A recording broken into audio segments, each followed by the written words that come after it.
전호자고 계신 분하고 인사하겠습니다. 믿음으로 삽시다. 하나님이 사람을 만드셨다. 이게 창세기에 처음에 보는 말씀입니다. 창조의 핵심 사건이 바로 하나님이 사람을 만드신 것이죠. 자, 그 창조 사건 속에 담겨 있는 교훈은 사람은 하나님을 떠나서는 살 수가 없다. 그런 의미를 담고 있습니다. 생각해 보십시오. 어린 갓난아기가 부모를 떠나 어찌 살 수 있겠습니까? 물고기가 물을 떠나면 어찌 살 수 있겠습니까? 양이 목자를 떠나면 어찌 살 수 있겠습니까? 피조물된 인간이 하나님을 떠나면 어찌 살 수 있겠습니까? 아무리 생각해도 살 수 없는 것이죠. 그러므로 창조의 사건의 핵심은 사람은 하나님을 떠나면 절대로 살 수가 없다. 하나님을 떠나지 않는다는 말은 하나님의 말씀 안에 머물러 있다는 얘기죠. 하나님이 이러라 그러면 이렇게 하고 저러라 그러면 저렇게 하는 거, 그게 결국 인간에겐 생명이고 축복입니다. 그러나 우리가 잘 알듯이 처음 사람은 하나님의 말씀에 불순종하고 결국 자기의 생각대로 살게 됨으로써 멸망하는 존재가 되고 말았습니다. 하나님의 아픔, 사랑하는 사람이 하나님의 말씀을 거부하고 자기 멋대로 자기 길을 걸어가는 데서 왔다면 하나님의 아픔은 인간의 불순종이 아니라 불순종으로 인한 멸망이 하나님의 아픔인 거죠. 말 안 듣는 아들이 있다고 칩시다. 그 아들이 부모의 말을 참 지지리도 안 들어요. 부모의 말을 안 들으면 저가 멸망당할 게 뻔한데 그런데도 끝까지 안 들어. 부모의 아픔은 제가 내 말을 안 들어서 기분 나쁜 게 아니고 아픈 게 아니요. 그거 인해서 죽게 될 아들이 아픈 거, 아들이 안타까운 거고 그게 마음이 아픈 거죠. 하나님의 아픔도 거기 있다고 볼 수 있는 것입니다. 왜 하나님의 뜻대로 살지 않고 자기 뜻대로 살고 결국 멸망의 길을 걸어가야 할까? 그 멸망에 당할 인생들을 바라보며 하나님이 너무너무 가슴이 아프셔서 구원의 방법을 계획하셔서 우리에게 구원의 역사를 이루어 주신 것이 바로 예수 그리스도를 믿는 믿음의 삶입니다. 그러므로 믿음의 삶은 하나님을 믿는 믿음의 삶을 의미하고 믿음의 삶은 곧 하나님의 말씀대로 살아가려고 노력하는 삶의 흔적들을 의미한다고 보는 것이죠. 오늘 우리의 삶의 영원한 생명의 축복은 바로 하나님 말씀 순종하는 믿음 안에 머물러 있을 때 우리에게 주시는 축복임을 깨달아야 됩니다. 그런데 성경은 우리에게 분명히 얘기하기를 하나님 말씀에 순종하며 사는 인간들이 없었어요. 다 제 길로 걸어갔습니다. 심지어는 저들이 가지고 있는 힘으로 하나님을 대적했습니다. 큰 탑을 쌓고 큰 성을 쌓아가면서 하나님과 무관하게 살았습니다. 자기의 아집과 자기의 지식의 아성에 붙들리고 자기 생각에 붙들려 하나님과 무관하게 살아가면서 불순종의 길을 걸어갔던 것이 인간들이었죠. 그러나 그렇게 살면 멸망할 것이 뻔하기에 하나님은 믿음으로 살아가는 그런 삶을 살아가는 사람을 찾았습니다. 그때 부른 사람이 아브라함인 줄로 믿습니다. 아브라함은 하나님의 말씀에 순종을 했고 그 순종에 따라 살았던 것, 여기에 믿음의 처음 세대, 우리는 아브라함을 믿음의 조상이라고 그렇게 말하는 건 믿음으로 살았던 처음 세대, 믿음으로 살았던 처음 사람을 의미하는 것이죠. 그 앞에 있었던 사람들은 대부분 다 자기 멋대로 자기 생각대로 하나님과 무관하게 불순종하며 제 멋대로 살았으나 이제는 하나님이 하신 말씀을 귀담아 듣고 그 말씀대로 살려고 삶을 결단하고 하나님께로 돌아온 사람, 그 사람이 바로 아브라함이고 아브라함의 삶을 우리는 믿음으로 살았던 삶이라고 말하고 있는 겁니다. 그래서 우리는 성경에는 그가 믿음의 조상이라는 말로는 표현되어 있지 않지만 우리는 그 흔히 믿음의 조상 아브라함을 얘기하는 것은 그가 믿음으로 처음 살았던 사람이었기 때문에 그렇게 부른다고 볼 수 있습니다.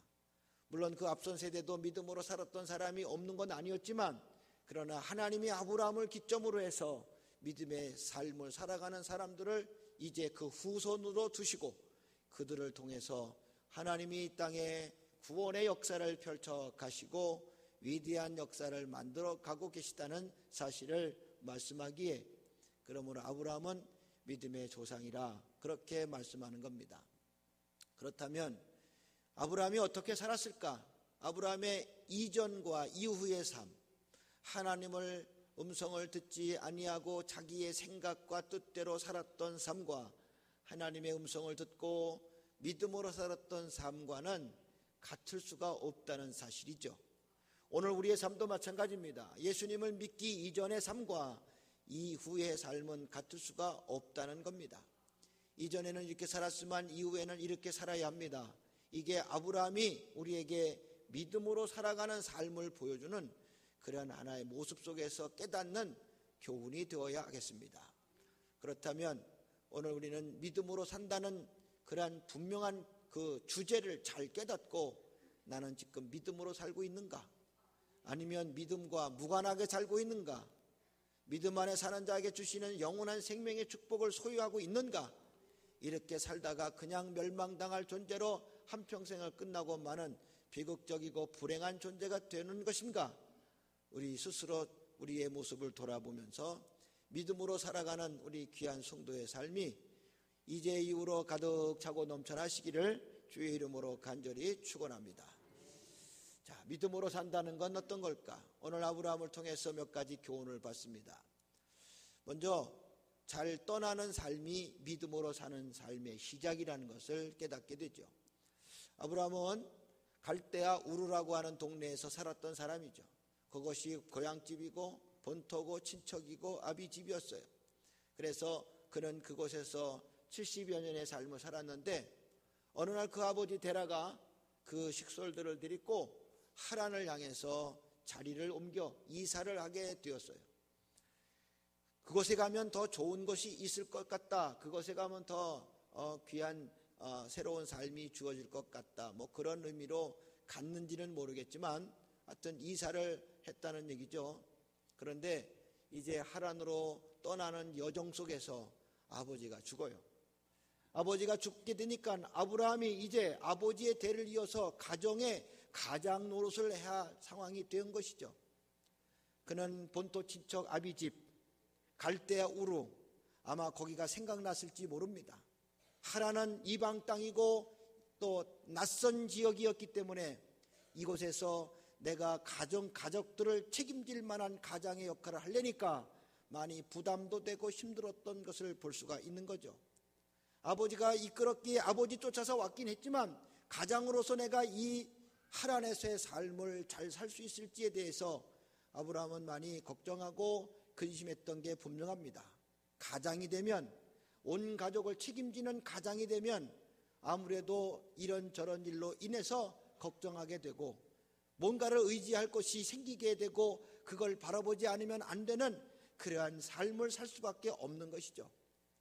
아브라함은 고민해서 하란에서 사는 것보다 다시 고향으로 가서 사는 것이 좋겠다, 그런 생각을 했을지도 모릅니다. 아무래도 타향살이 하는 것보다 가족들을 이끌어갈 책임자로서 가장으로서는 고향으로 돌아가는 것이 더 낫겠다는 것이 아브라함의 생각이었다는 얘기입니다. 바로 그렇게 생각해서 본토와 친척 아비집을 떠나려고 그곳을 향해서 가려고 할 때, 다시 고향 땅으로 돌아가려고 할 때, 하란의 생활을 정리하고 고향으로 가려는 그 시점에 하나님이 그에게 나타나셔서 하시는 말씀이 오늘 본문의 이야기입니다. 아브라함에게 뭐라고 말합니까? 너는 본토와 친척과 아비의 집을 떠나라. 그리고 내가 네게 지시할 땅으로 가라. 갈대아 우르와 하란에서의 그 간격은 그렇게 먼 거리는 아닙니다. 그런데 하나님이 약속한 땅으로 가라고 했을 때 그 가야 될 땅은 먼 거리일 수도 있지만 더 중요한 것은 어디인지 모른다는 것이고 어느 지역에 있다는 사실인지도 모른다는 게 더 큰 문제입니다. 멀어도 목적지가 분명하다면 갈 수 있어요. 그런데 아무리 가까워도 목적지가 어딘지 모른다면 가기가 힘든 상황인 것이죠. 아브라함의 상황 속에서는 하나님이 지시할 땅으로 가는 것보다는 다시 본토와 친척 아비집으로 가는 것이 훨씬 좋았을 거다 생각이 될 만큼 지금 아브라함의 상황 속에서는 지금 고향에 대한 그리움이 더욱더 간절할 수밖에 없었던 것이죠. 그런데 하나님이 그에게 나타났습니다. 그가 몰랐던 하나님이 그에게 나타나서 하시는 말씀이 본토와 친척 아비집을 떠나서 내가 내게 지시할 땅으로 가라. 고향으로 돌아가야 되겠다는 생각을 했던 아브라함, 또 알지도 못하는 그 땅을 향해서 가야 되겠다는 삶의 그 전환점에 서 있는 아브라함, 이에게 그 고향집을 떠난다는 것은 쉬운 일은 아니었습니다. 그런데 오늘 아브라함은 그 하나님 말씀에 순종하고 고향집을 떠나기로 결정을 하고 하나님이 지시할 그 땅, 약속의 땅을 향해서 가기로 결단했다는 말입니다. 여기에서 우리는 아브라함을 위대한 믿음의 조상이라고 말하게 되는 것이고, 믿음의 사람이라는 것은 바로 이렇게 떠날 수 있는 자가 되어야 한다는 사실을 보여주는 말입니다. 어디를 떠나야 됩니까? 본토와 친척 아비집입니다. 거기는 어떤 곳입니까?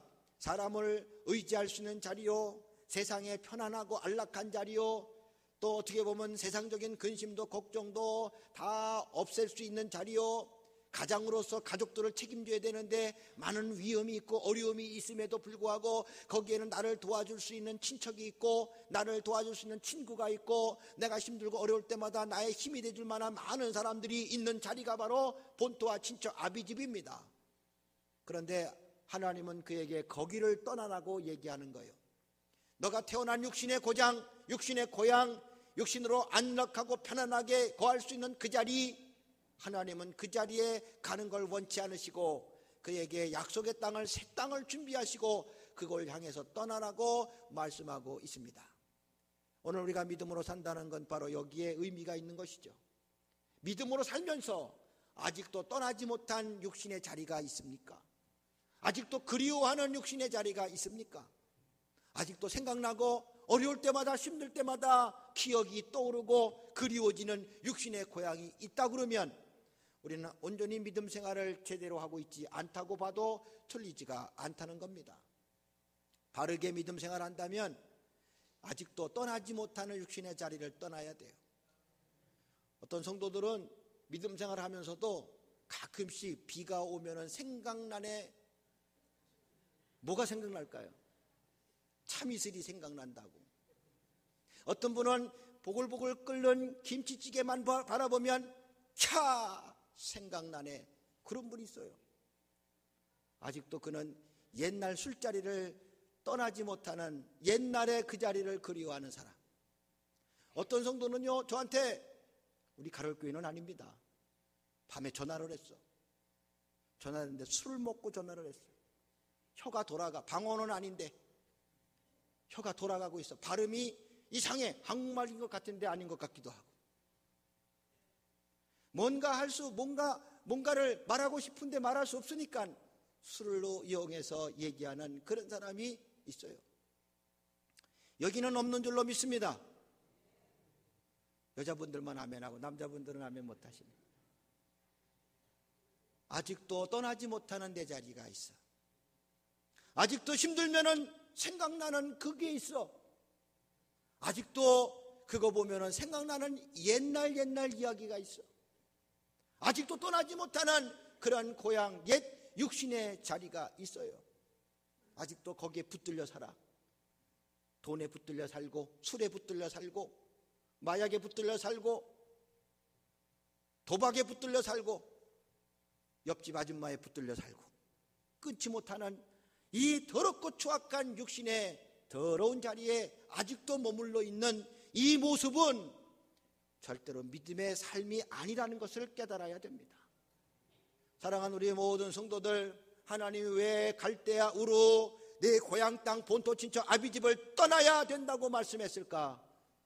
거기 가면 육신은 편할지 모르나 영원한 생명이 보장될 수 없고, 거기는 내가 안락하게 살 수는 있을지 모르나 그러나 승리하는 인생, 영원한 축복은 보장될 수 없기에 하나님이 지시할 땅, 하나님이 약속하셔서 주시겠다는 축복의 땅, 그 땅을 향해 가야 한다는 겁니다.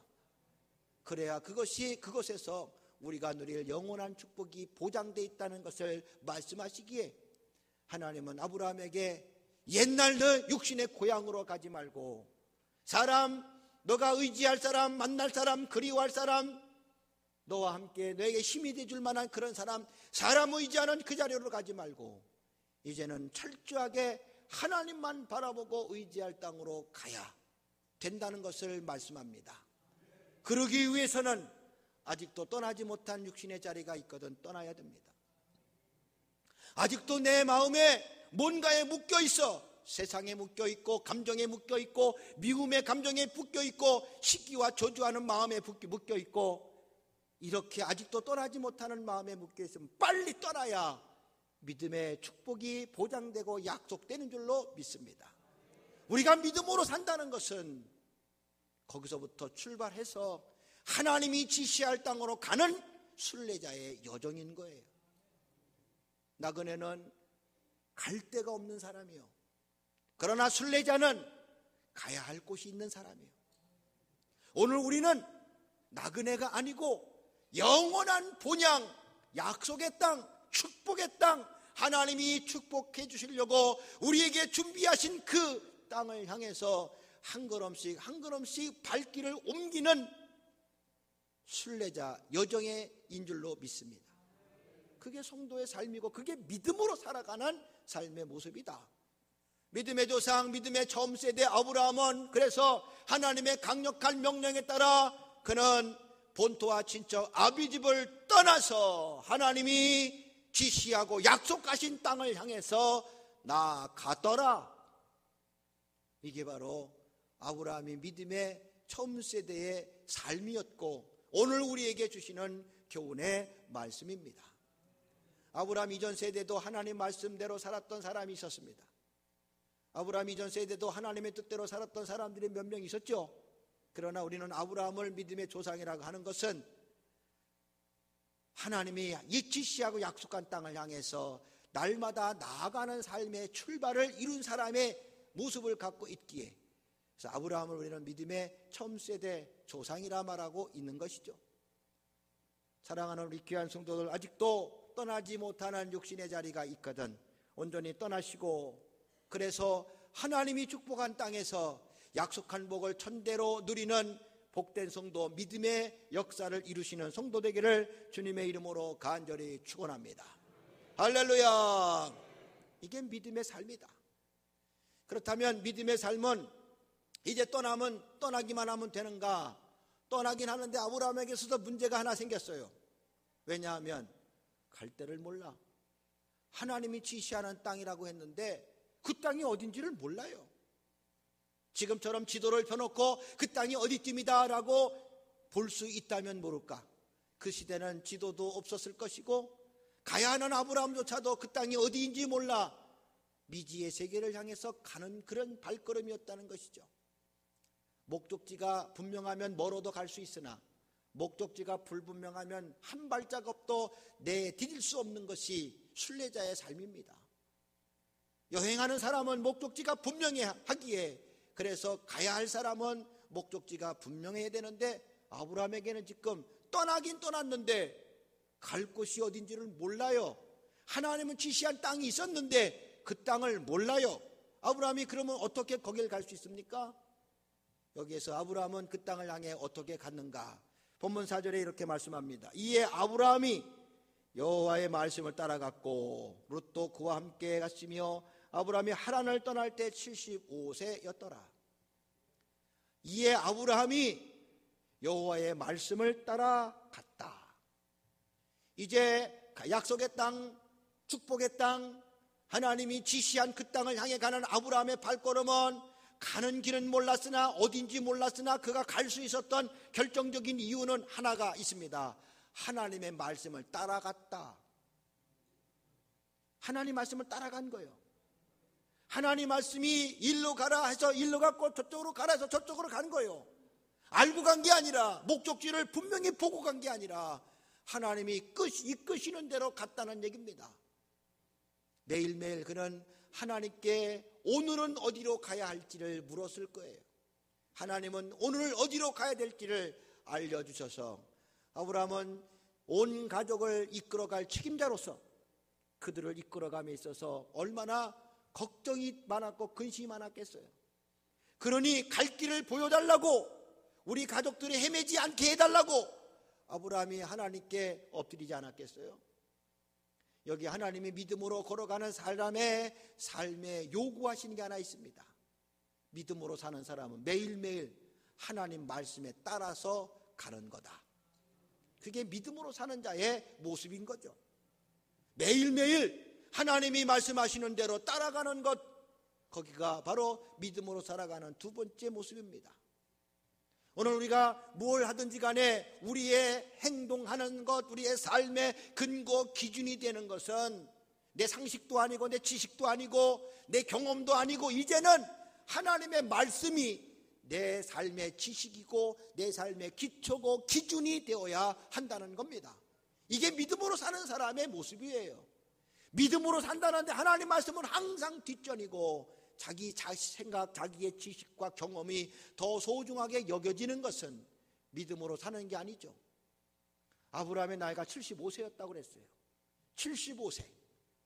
인생을 많이 살 만큼 산 사람. 인생을 살았기에 그래서 나름대로 경험도 많았어. 그래서 지식도 있고 경험을 통한 나름대로의 지식이 많이 생겼으며 나름대로 인생의 갈 길과 방향과 같은 것은 다 깨달을 수 있을 만한 그런 나이.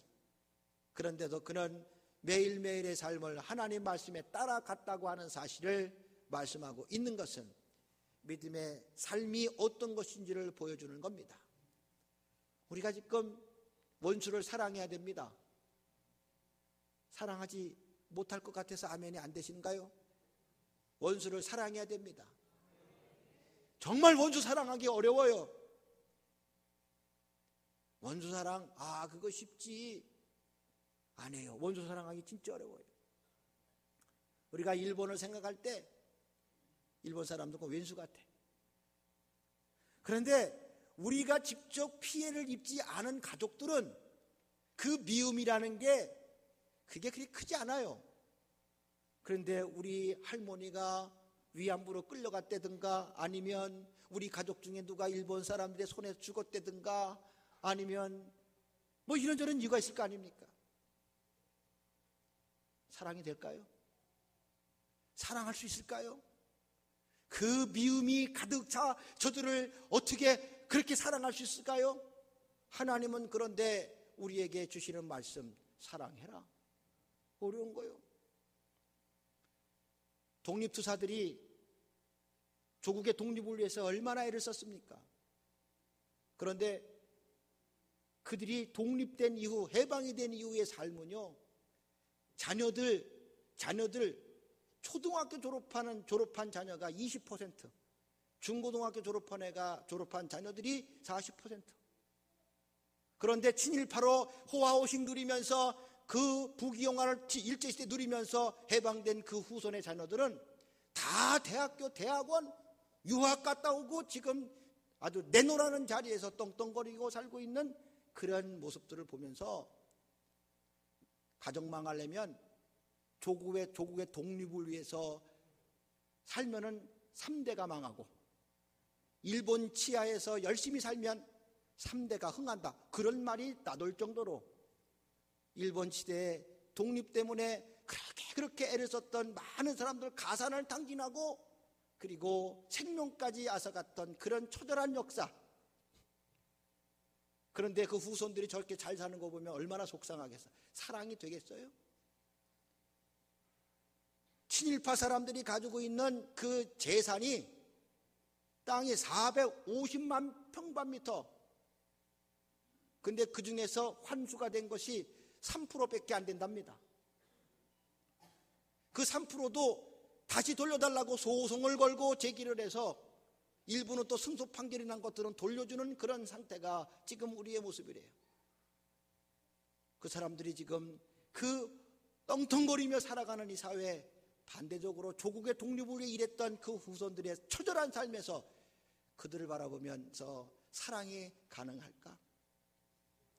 어떤 독립유공자가 너무너무 힘들어서 국가의 보상을 받으려고 했는데 아무런 근거가 없는 거예요.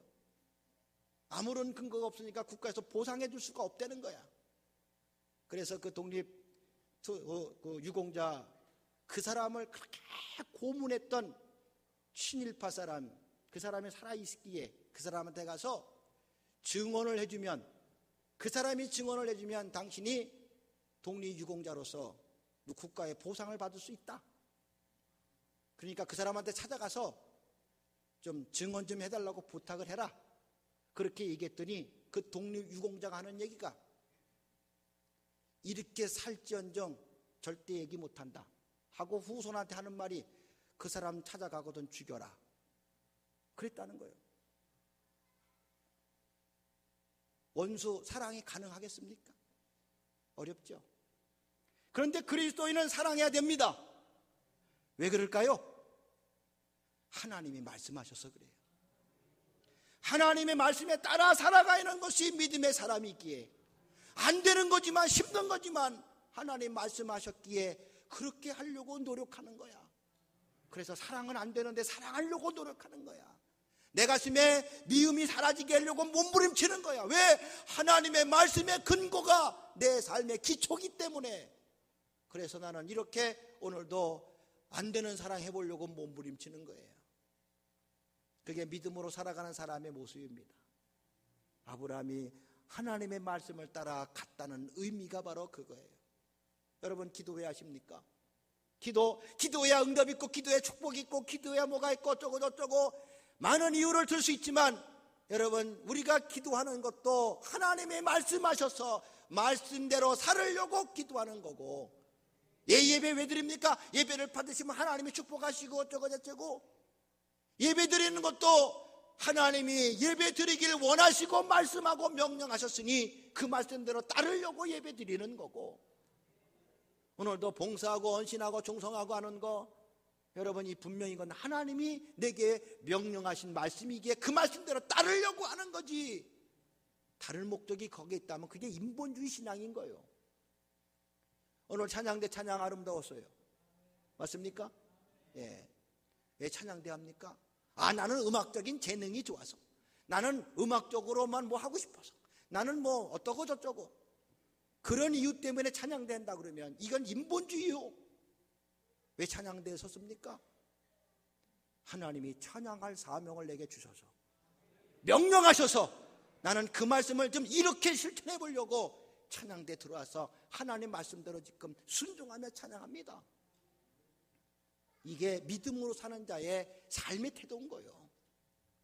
그냥 그 말씀대로 살려고 하니까 힘들어도 몸부림치는 거고, 안 돼도 하려고 애를 쓰는 거고. 왜? 내게 주신 말씀이고 하나님의 명령이고 그 말씀대로 따라가야 되는 것이기에, 그래서 오늘 이렇게 힘들어도 어려워도 주 앞에 나오는 거예요. 그게 믿음으로 살아가는 사람의 모습입니다. 아브라함은 가나안을 향해서 가는데 어떻게 갔습니까? 하나님의 말씀에 따라갔다. 오늘 믿음으로 살아가는 우리 모든 성도들 어떻게 살아야 됩니까? 하나님의 말씀대로 따라가야 합니다. 그러니 늘 말씀에 어긋나지 않는가를 돌아봐야 하고, 말씀 안에 머물러 있기를 늘 기뻐하는 성도가 되어야 할 줄로 믿습니다.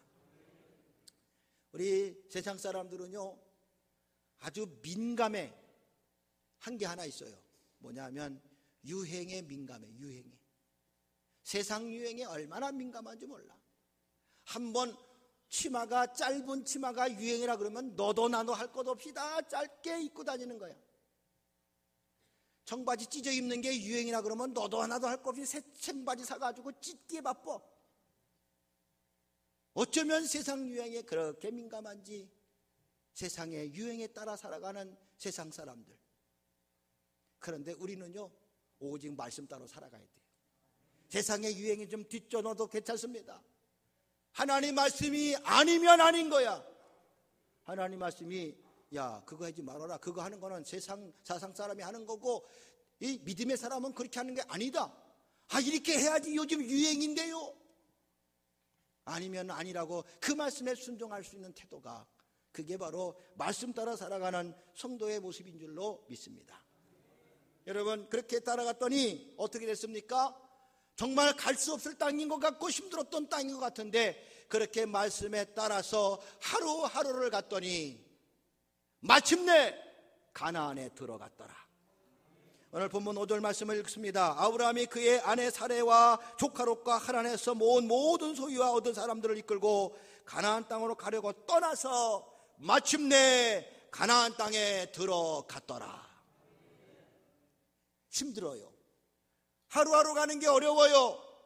그러나 힘들어도 어려워도 한 발자국씩 하루씩 그렇게 갔더니 마침내 약속의 땅에 들어가더라.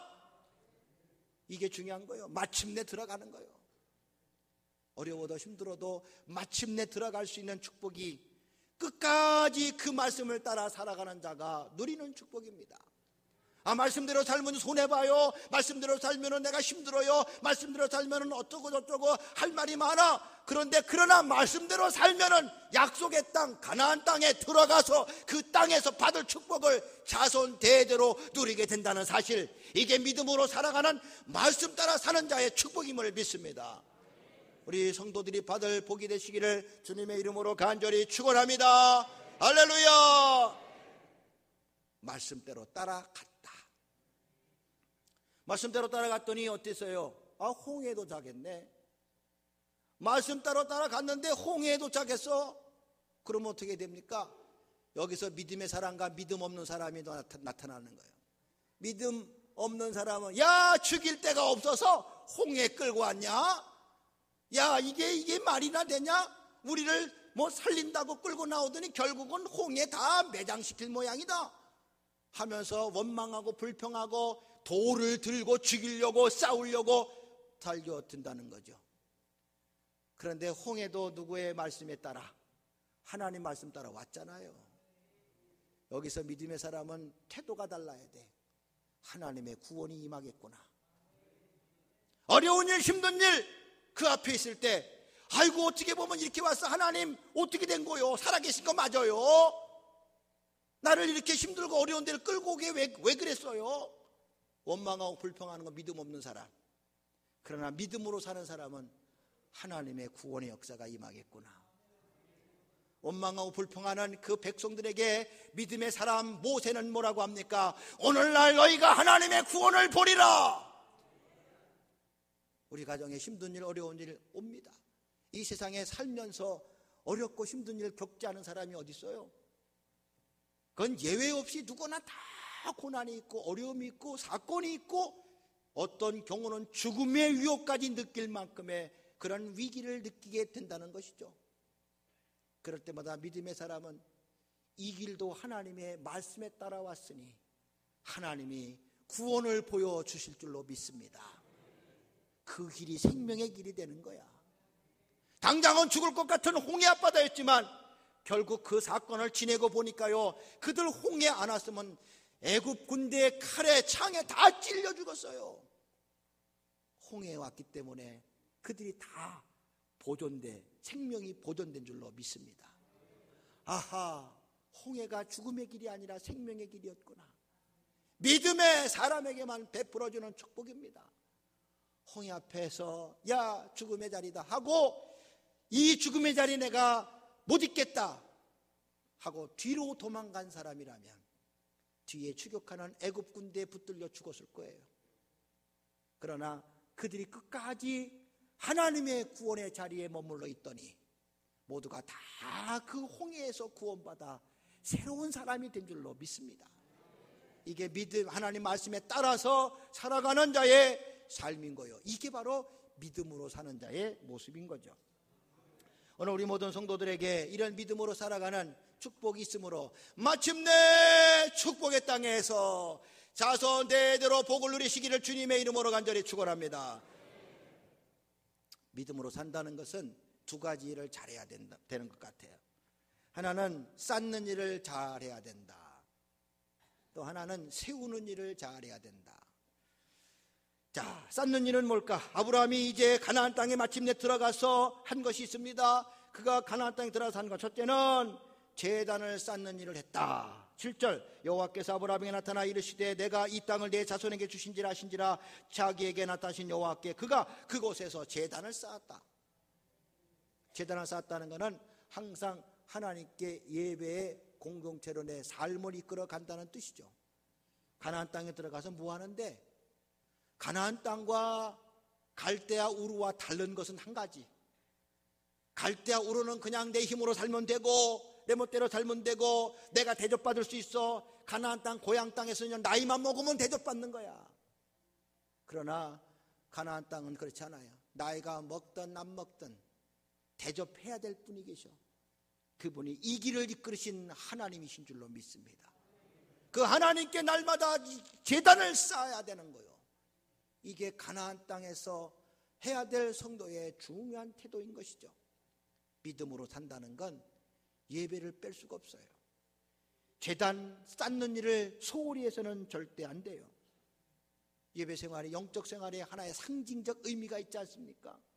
늘 하나님과 관계를 맺는다는 거잖아요. 하나님은 날마다 만난다는 거 아니겠어요? 예배는요, 우리가 성전에서 드리는 예배도 예배지만 예배는요, 성전에 드리는 예배는 이방 신전에서도 거짓합니다. 죽은 신을 섬기는 이방 사람들도요, 신전에 모여서 우리보다 더 근엄하게 예배를 드리고 더 엄숙하게 예배를 드려요. 그러나 우리는 죽은 신을 섬기는 게 아니고 살아계신 하나님을 섬기는 줄로 믿습니다. 그러므로 우리의 예배는 또 다른 의미가 담겨 있으니 이제 하나님의 거룩한 이름을 높이고 찬양하며 성전에서 예배드린 성도는 이제 세상에 나가서 이제 봉사로 섬김으로 예배의 삶을 이어가야 된다는 얘기입니다. 성전에서는 하나님을 섬기는 거였다면 세상에 나가서는 사람을 섬김으로 하나님께 예배자로서의 삶을 사는 거라 말이죠. 영어의 예배를 월십은 엎드린다는 말이에요. 엎드릴 가치가 있다는 뜻이에요. 하나님은 우리가 엎드려 경배할 만한 가치가 있는 분이라 그런 말이에요. 그런데 예배라는 또 다른 뜻이 있어요. 서비스. 예배도 서비스라고 그래요. 서비스. 여러분 서비스 아시죠? 어디 가면 서비스 잘 받았다, 거기 기분이 좋아, 누가 나를 잘 섬겨줬다, 봉사했다, 뭐 그런 의미 아닙니까?